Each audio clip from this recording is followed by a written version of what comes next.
Boating, Greg, your first mate. And special guest today to round out the crew, we got Joe from Motor City Boat Works. Hey, how you doing? Yeah, he's going to help us out today because Barry the Boater's off, Mike the Mariner's off. I don't know what is going on with those two, and I don't think they're boating together. But regardless, we brought out the big gun and brought Joe in. He's back working in the facility there. I'm back from the summer travel Yeah. and now back in the boat works, Right. working in my boat shop. I got a variety of projects that I'm working on, and we're just kind of plugging along. Yeah. Being Well, on and the last radio shows time- the chance for a break. So I Yeah, love well, it. last time we had you on the show, it was kind of like what Joe did on his summer vacation, which was boat around Norway and That's right. electric trawler. It was pretty impressive stuff. Yes, And, there's an episode out on my YouTube channel right now talking about what it's like and how the electric drive works and this kind of amazing technology and the amazing kind of cruising grounds of southern Norway and the Telemark region. You got to check it out. And next week we'll have an episode about taking the electric trawler offshore. We'll use it on the North Sea in what's called the Skagerrak. Skagerrak is a body of water that it's one of the straits there. It's connected to the North Sea, and we take it offshore, and it's pretty interesting. so it starts as a 3-hour tour, and I don't want to give away too much, but yeah, it's wild stuff. And a very entertaining viewing if you want to check him out on his YouTube channel, or just go to motorcityboatworks.com and that'll take you there too. Works spelled WERKS. All right. So Great. there. So Joe, we'll leave that for folks to go check out on your YouTube channel. But All we right. want to talk about some other stuff because obviously, the main focus of what you've been doing over the last few years is boat restoration. And That's right. and as everybody can see, as your background, you got your the boat you've been working on for the last several years now, Yeah, and you're this covering boat the I've been progress on that. Yeah, this boat is a 27-foot diesel pocket trawler. It's called an Albin 27 family cruiser, and I have been working on this thing. I acquired it in August 2014. I've been working on it pretty steady, pretty nonstop since then, with the exception of a brief period of time that I was overseas. But since 2022, when I retired, I've been working on it full time. Now, this is not the only project I have going on inside my boat works. I have some other small sailboats and different small projects like that I do, some dinghy projects hmm and things like that. But generally speaking, the big trawler is the one that I'm working on right now. It's a bare hull. I stripped it down to a bare hull, and I'm putting it back together, kind of making it better than it ever was, and it's kind of customized, and it's got all the bells and whistles, and it's going to be sexy. Well, it looks that way already. I mean, it's an impressive vessel, and you can see Thank that on you. Facebook Live, YouTube, and Twitch as we're streaming today, All right. as usual. But you're also making all these projects that you have, and you document on your YouTube channel. You're basically showing all the people your mistakes, so they don't make them like you, right? Right, right. So I'm Saving not a them trouble. professional. Right, I'm not a professional. I'm just a regular guy, and I was never a boat restoration professional or anything like that. I had a day job that I did for 30 years, and I retired in 2022. But when I had my day job, my hobby was working on old boats, in particular sailboats. I lived on a number of boats, restored a number of sailboats, and I was always kind of doing that on my spare time. That was my thing. So when I retired, I was not really happy with the content and what was available on YouTube insofar as boat restoration, sailboat restoration, this type of information. And I thought, man, I think that I can do a better job. And I think there's a whole kind of gambit of nuances and kind of tips and tricks and things that regular people probably need to know if they're going to be trying to restore an old boat, in Right. particular sailboat or a pocket trawler or something like that. Hmm. And there's a skill set you got to have, and there's some lessons you got to learn. And if you don't learn those lessons, you may spend a lot of money, you might hurt yourself, you might spend a lot of effort and have a lot of heartbreak. But if you follow the rules and you kind of stay aware of the what you got to know and you kind of develop your skills, you'll have a very successful time, like I have, restoring a number of boats and getting some use out of them. And it's a fun hobby. And so that's why I created the YouTube channel, and that's what I talk about on the YouTube channel. It's not reality TV. I consider it how to. I show you how to do some of these projects, and I like to show people from beginning to the end, to the moment of completion. A lot of these projects take a lot of steps. So I show you from the very beginning, the concept all the way to the end. Boom, here's a moment of completion and the project's done. You can judge for yourself whether it turned out well or, it needs something more to it. And you can see how projects build upon each other. Hmm. You learn how to do this and then you're able to do that. And then once you can do a couple things, wow, you might be able to attempt something else. And I kind of show that in my shop, in my boat shop. It's not a real shop, it's a hobby shop. It's I built it for myself. I Right. work on only my boats. I Hmm. don't have any customers. I'm not beholden to anyone. I Well, can you're the just do what I want. customer. Yeah. I am the customer. That's Right. that's right. Yeah. Yeah. And once again, if you watch his videos, he's been doing it a while now. You can just let 3 him. years. We just hit 3 years Oh, on look, YouTube. Believe it congrats. or not. Yeah, Yeah. well, Yeah. let him make the mistake so you don't repeat them. I mean, that's kind of how I Right. look at it. I don't know if that's how you've thought about this, but No, that's exactly how I okay, thought all about it. right, I have, like a lot of people, you probably watch YouTube, see a lot of channels, you see somebody doing something, you go, oh man, what are they doing? That's crazy. right, And, but they don't, no one ever shows you like what you should be doing. yeah, And no one ever shows you like some alternative ways that you might do some things mhm, if you're on a limited budget. Because let's face it, this is all about time and money and effort, right? What are your options that you have, right? You could pay a yard, top dollar, the boat yard to fix your boat. Pay a professional. You might attempt something on your own, and you might have want to try and do it on a little bit of a budget, right? And try and see what you can do, the best you can do. And that's what I try to show you. This is what you can hope to do. These are the things that you definitely shouldn't do. And that's kind of the basis of the channel. Now, these projects are so big, they're so involved, they take so long, there's so many details involved mhm, that on occasion I like to get away from the boat works and I like to go out, what I say is in search of boat motivation, right? right, Stories inspiration, about, yes, yeah, about stories about interesting boats I've always wanted to own, or people who have a particular life or lifestyle with certain types of boats and things. And my international travel has taken me around the world, more than a dozen different countries, doing stories on unusual boats, unusual people building boats, and kind of what's going on everywhere from India to Ireland, Spain, and now Norway, to show interesting things that you've probably never seen on an amateur boat building or boat restoration channel.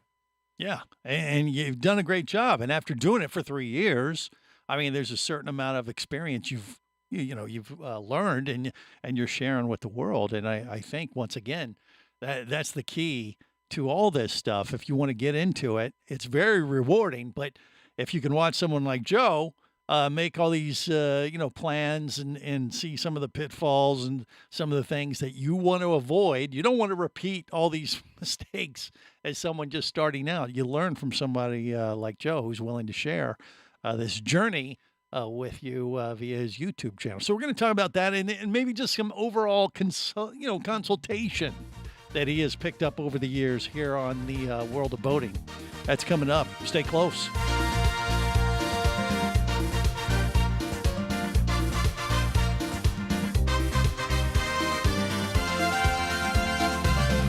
You're listening to the World of Boating Radio Network.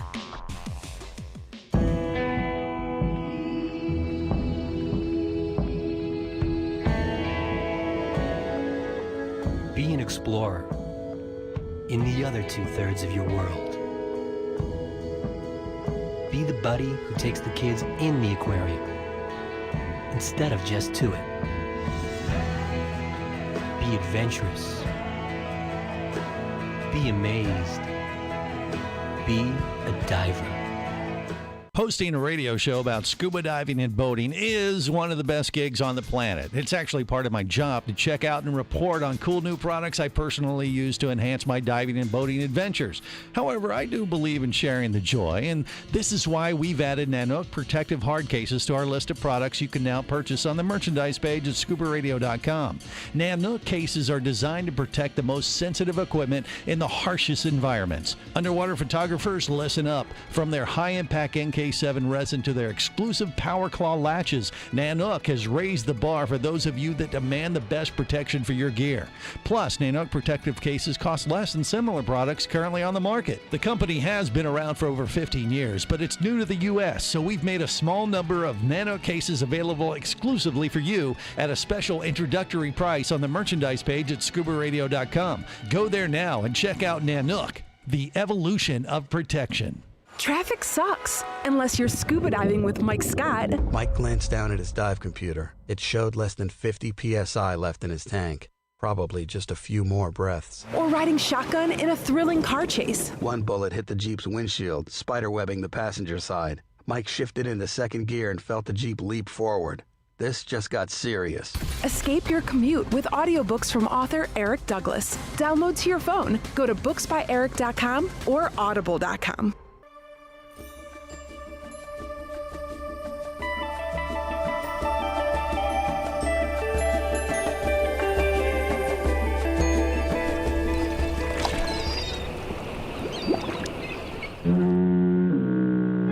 Successfully navigated the Sea of Commerce and now are clear to cruise with the world of boating. I do like the water. The radio show devoted exclusively to the boating lifestyle. The sun, the sea air, good friends. Brought to you by worldofboating.com, your internet portal for the boating enthusiast.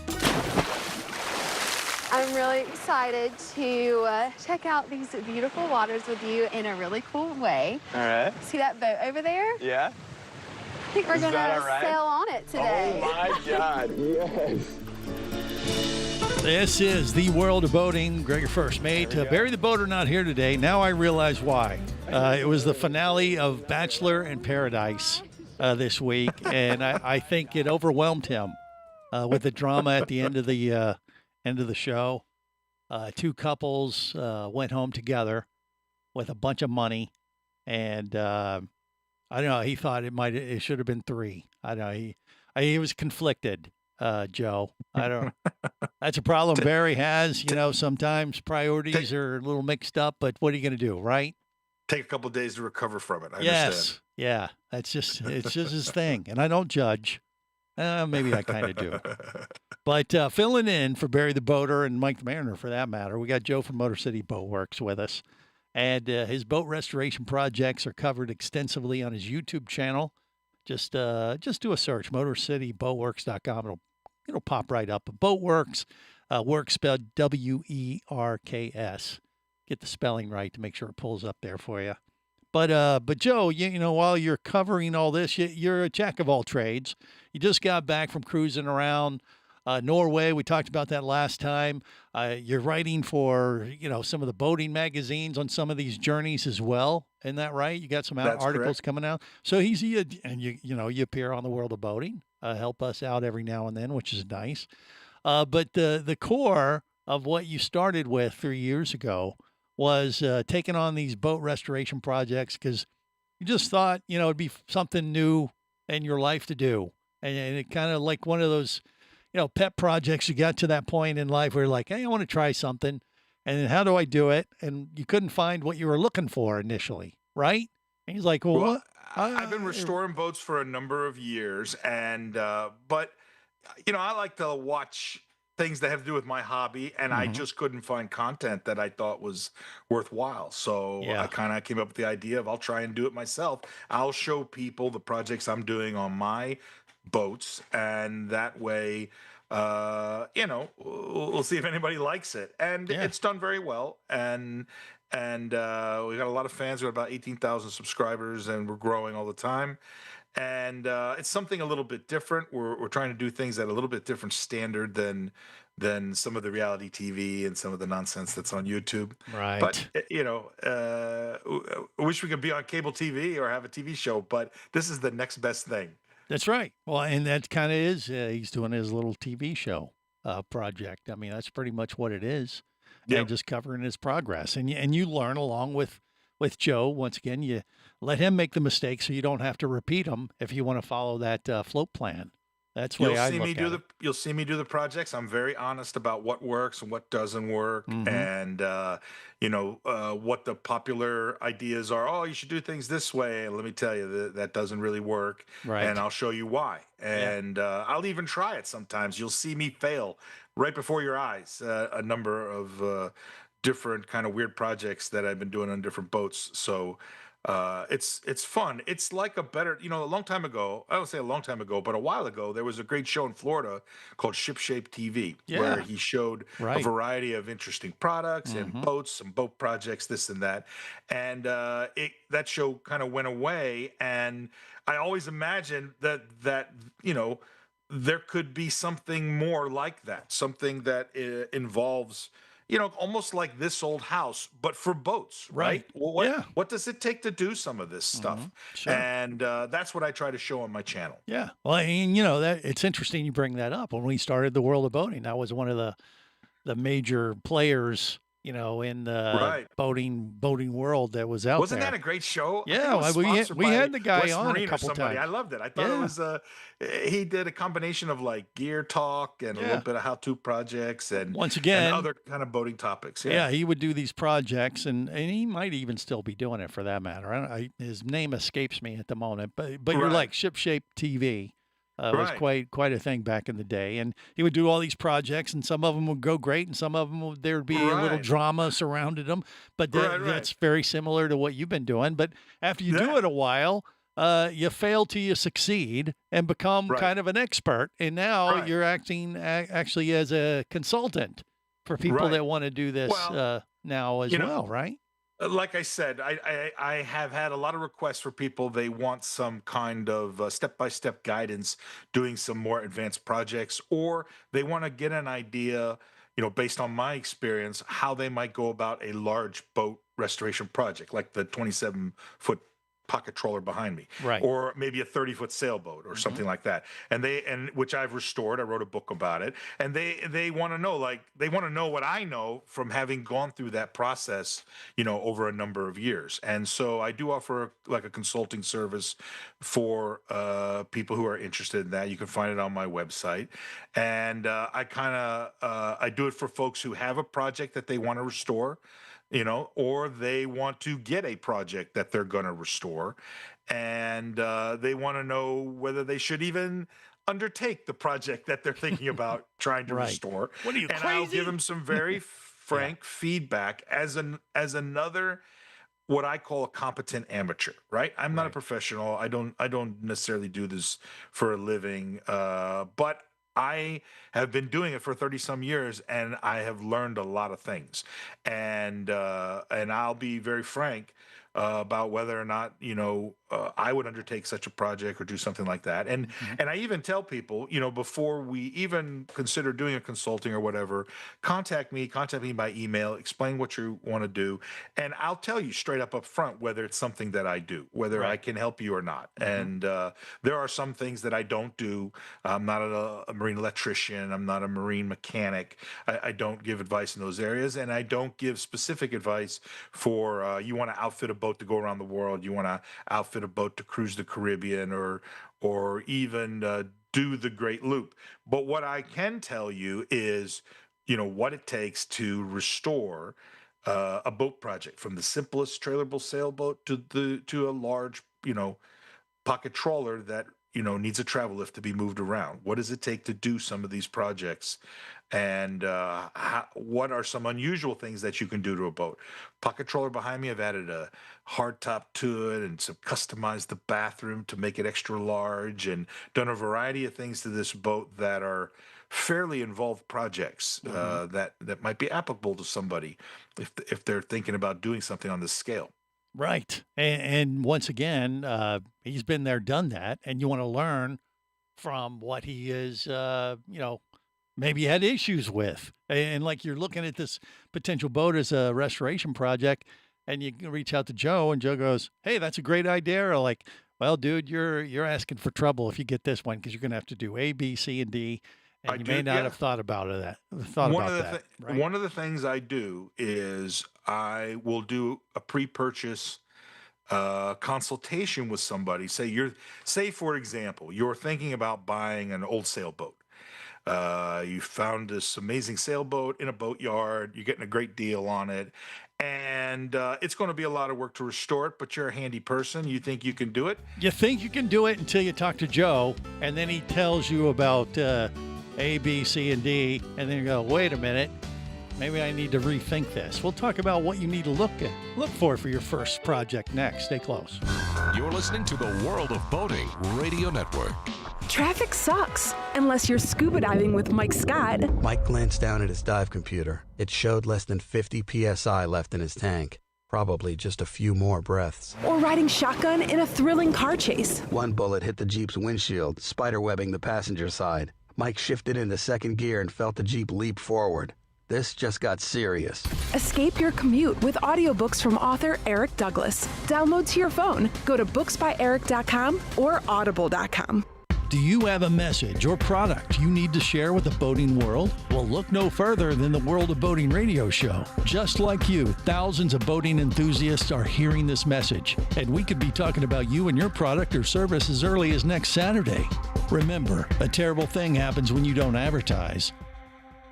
Nothing. Go to worldofboating.com, send us an email, and let's get to work to make your marketing message matter.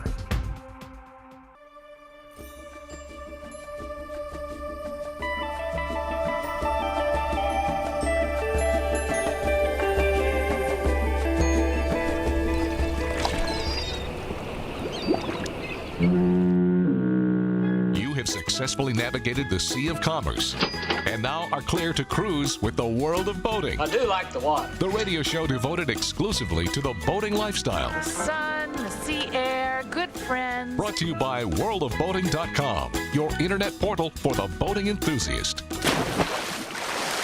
Yoo-hoo, Mr. Pirate! What will we do with a drunken sailor? What will we do with a drunken sailor? What will we do with a drunken sailor at the light in the morning? This is the World of Boating. Gregor, first mate, that is me, along with Joe from Motor City Boat Works, helping us out today. All right, so he specializes in, boat restoration. That's his main, process of what he covers on his YouTube channel, and you can follow him along right there at YouTube by just doing a search on Motor City Boat Works. Or going to motorcityboatworks.com, work spelled W-E-R-K-S. All right, Right. You can do that and learn from his mistakes and that kind of thing. But he's also an acting consultant. So people are coming to Joe now after he's done this for a few years and many, many years before that, actually. It's been kind of a thing that you've done. But the last 3, especially, you've learned a ton of stuff. So now people are reaching out to you and you're offering up consultation. Things for people if they're thinking about, like, hey, I want to do this. I want to get a boat. I don't want to go the new boat route.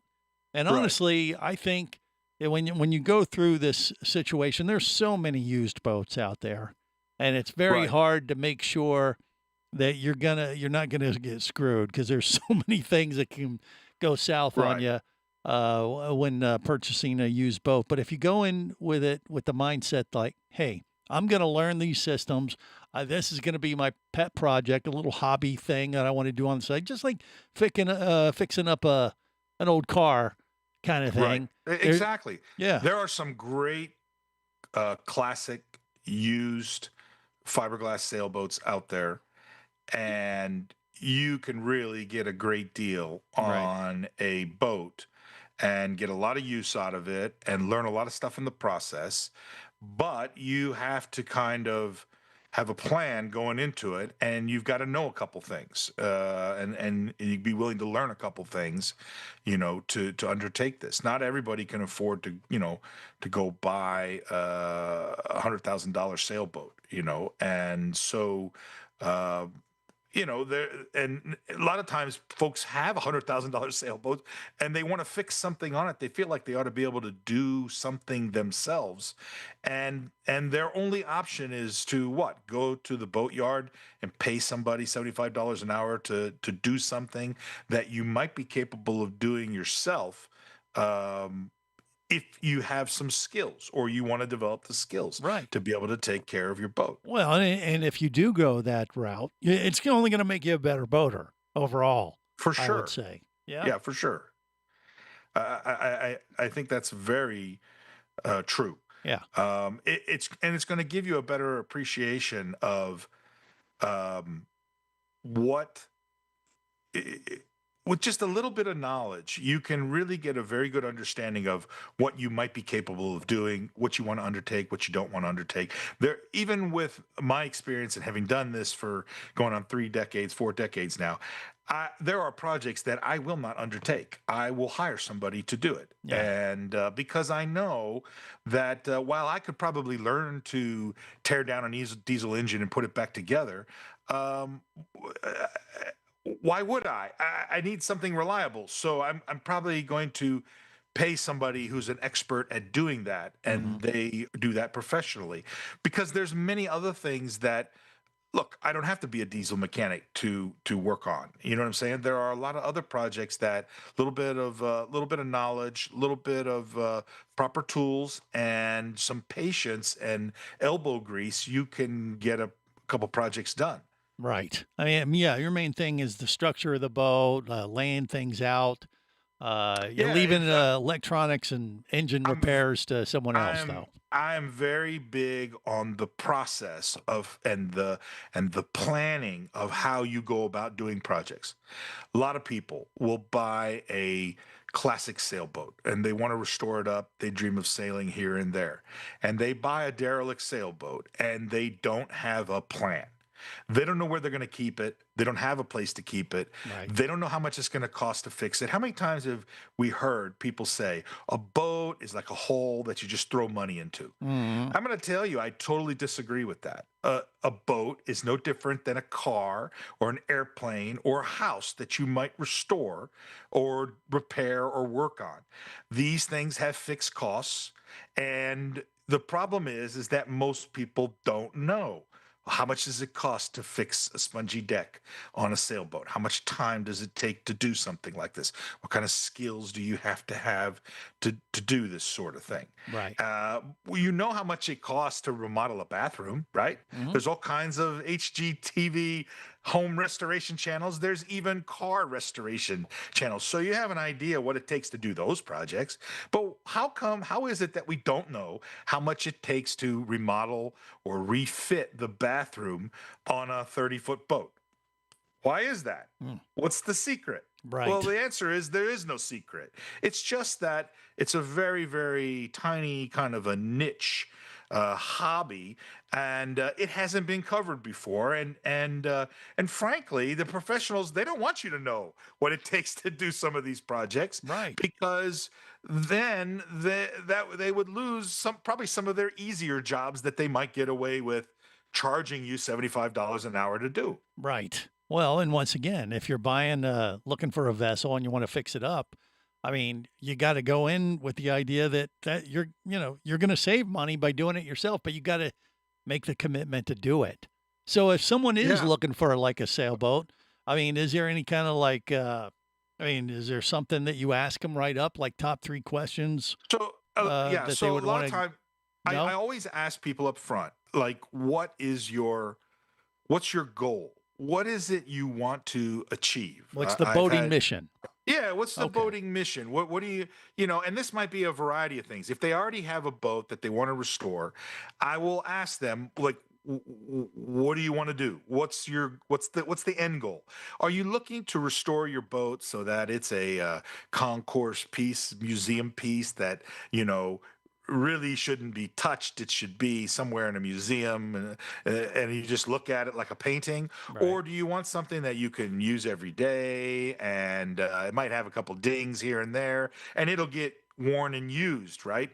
Daily, but you need it to be reliable. You need it to be comfortable. You Stays afloat. Stays afloat, right? It's look, it's no different than a classic car, a classic motorcycle, or an airplane, right? Yeah. So people restore classic cars. Think about it this way: you got a classic car, you want to restore it. Well, what do you want? You want to turn it into a museum piece that's only going to sit somewhere and never be touched, or do you want it to be a daily runner? You Right. want to be able to drive it to the grocery store. You want to drive it across country. You want to just take it out on parade day. Well, what's the goal that you want to do? And once you get it completed, like you said, are you going to use it? Do you have a Sure. place to dock it? So a lot of people are you going to forget sell that. it? Yeah. A lot of people forget that once you restore this thing and you make it amazing, it may have cost so much money, time, and effort to get to that point that you don't want to drive it anywhere. You don't want to risk anything happening to it. Because let's face it, when you use things, they break. Right? Even your daily driver car, modern car, they break. They break down. You drive them, they wear out. And same kind of thing with boats, and that's my thought process. It served me well for all these years, and I think it can be once you answer that question, right? What do you want to do? What's the plan? Right. It will lead itself to kind of all the other things. Well, how much money do you want to spend, right? If you want a concourse restoration on your classic vintage sailboat, guess what? It's going to be very, very expensive and probably require some very special skill sets to get a level of finish, that will be acceptable for that type of museum quality. If you want a daily runner, well, now you're focusing on some other things, and you've already kind of acknowledged that you'd rather spend the money on making something reliable, perhaps, than making it look so beautiful that you don't want to touch it or damage it. Right. Yeah, you got to think about the end game for it. Okay, so that's one step. We'll kind of back up and look at a few more issues when considering your first restoration project next. Stay close. You're listening to the World of Boating Radio Network.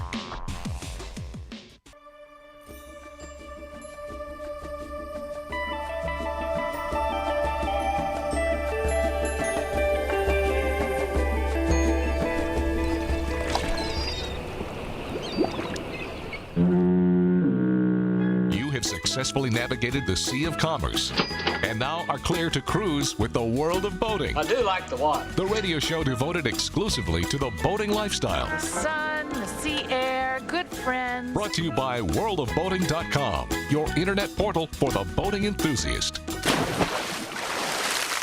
Ryan, we've got to get on that ship. Attention passengers. The karaoke contest will begin in 5 minutes. Okay, now we've really got to get on that ship. Look at me, I'm ship-faced. I'm a nautical disgrace. Round these yachties, I'm out of place. I'm ship-faced. You're in the right place then. This is the World of Boating. Greg, your first mate. We got Joe from Motor City Boat Works helping us out today. Boat restoration expert. After how many years you figure it takes before you become a restoration expert? Feel free to toot your own horn there, Joe. Well, what do you think? Listen, I am definitely not an expert. I say that all the time. I am not an expert. I'm not a professional. I am just a competent amateur. And I would say that a person, if by the time you restore your second boat, you will be well on your way to knowing a lot of the basics of what you got to You've made enough mistakes. Your first boat will be the one that you make all the mistakes on, and you say, oh, man, I should have done that. And how many you got under your belt now, you figure? What do you think? I am probably on 8. Yep. The pocket trawler's probably 7 or 8. Well, I think that makes you an expert, so, whether you like to claim that title or not. I just don't think that. Look, you're always learning. So, and look, there are people who are very, very good at what they do professionally, right? There are fiberglass guys who really and gals who really know their business, and far be it from me to try and take anything away from that. I am here to just kind of lend a voice to how a competent amateur might go about doing some of these projects, or whether they should even undertake them in the first place. Have you ever thought about restoring an old boat, or a sailboat, or a trawler, or a little go-fast boat? You're asking me? Yeah. Oh, hell no. No, Because no, I'm gonna leave that to Barry or Mike. How about like a classic car or motorcycle, anything like that? You never No, never that's do the that? No. problem. See, Okay. all I do is talk for a living, and I have no Right. mechanical skills. But that said, I like I talking think you to. could probably do it. Well, I like talking to people that have. Let me put it that way. And then I like to, cover their progress and then leech off the successes they've Kind had. of celebrate their success and failures. So I that get it. I That's why represent have a YouTube certain channel. I represent a certain amount of boating passengers in that regard. But no, Right. I mean, yeah, have I been tempted? Yeah, of course, but I Yeah. kind of know my limitations. For me, mostly it's time. That's the problem because it is a huge time commitment to get It involved takes a lot of time. with something like this. So you got to be in love with it. You got to be willing to Yes. take on the project and think, okay, this is going to be something that I'm going to commit to. I'm going to do this in the spare time that I have. And it's going Yes. to be, whether you look at it as a hobby, not necessarily a big money making venture or whatever, but, something that you're Yes. taking Yes. on as a journey, so to speak. So let's go back to that. It is. So It's all about the journey. yeah, and let's go back to that. Whether it's me or Barry or any, Yeah. somebody is thinking right now they might want to take this on. And obviously, we talked about the fact that you got to think about the end game. What do you want to do with this vessel that you're considering taking on this project? But what are some more basic things? Like if you found a boat, whether it's in the classifieds or you just happen to be at a marina and you see a boat for sale and like, hey, that looks pretty nice. I would love to take this Yes. project on. Whether it's Happens to me sail, all the time. yeah, whether it's sail or a stink bagger or a stink potter So- or a right. gas So- bagger, the hull is probably, isn't that the number one thing you need to look at structure wise if you're thinking about taking on a project? Well, I or would what? say, listen, back up for a second, because we asked the question, what do you want to do with it? What's your end goal? What do you want to achieve? Right. But there's some other basic questions that you need to answer also. Yeah. My first question would be, how you brought it up. How much time do you have to do this type of project? Right.